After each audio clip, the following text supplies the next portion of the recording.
Welcome to Daily Word with Randy. Today we are reading through the Bible chronologically in a 2-year time span using the Bible Study Together app.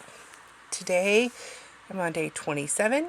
We're going to be reading Proverbs 13, 1 through 25, and James 5, 1 through 12. Let's start off with Proverbs. A wise son hears his father's instruction, but a scoffer does not listen to rebuke.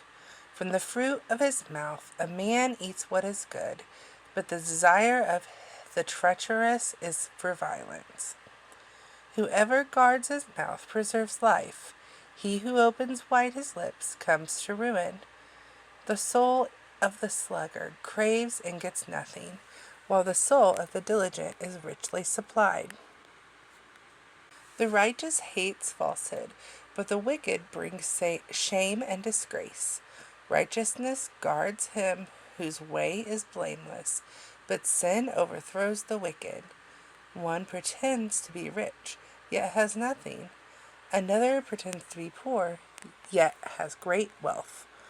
The ransom of a man's life is his wealth, but a poor man hears no threat. The light of the righteous rejoices, but the lamp of the wicked will be put out. By insolence comes nothing but strife, but with those who take advice is wisdom.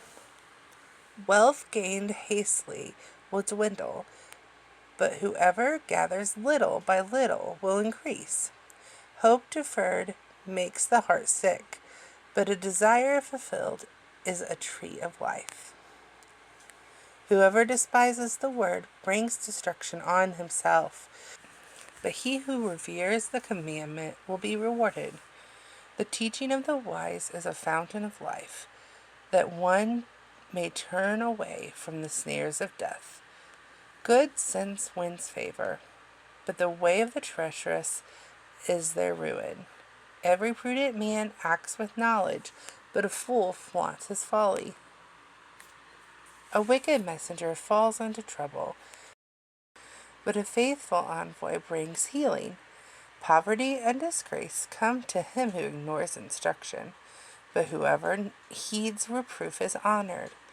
A desire fulfilled is sweet to the soul, but the turn away from evil is an abomination to fools. Whoever walks with the wise becomes wise, but the companion of fools will suffer harm. Disaster pursues sinners, but the righteous are rewarded with good. A good man leaves an inheritance to his children's children, but the sinner's wealth is laid up for the righteous.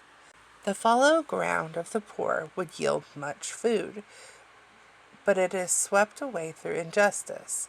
Whoever spares the rod hates his son, but he who loves him is diligent to discipline him.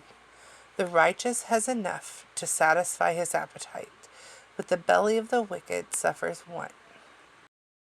James 5, 1 through 12. Come now, you rich, weep and howl for the miseries that are coming upon you. Your riches have rotted, and your garments are moth-eaten.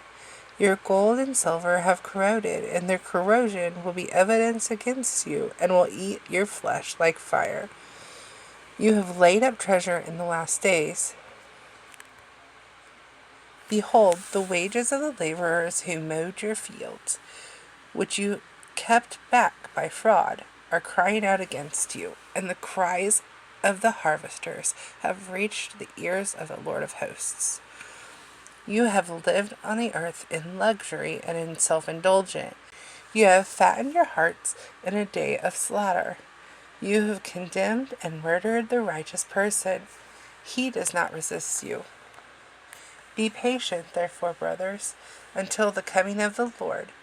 See how the farmer waits for the precious fruit of the earth, being patient about it until it receives the early and the late rains. You also be patient.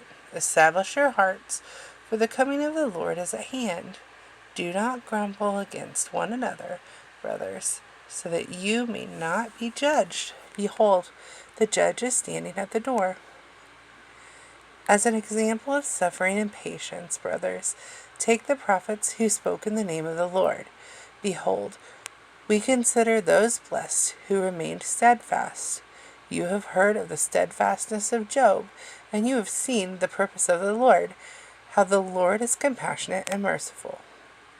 But above all, my brothers, do not swear, either by heaven or by earth or by any other oath, but let your yes be yes and your no be no, so that you may not fall under condemnation.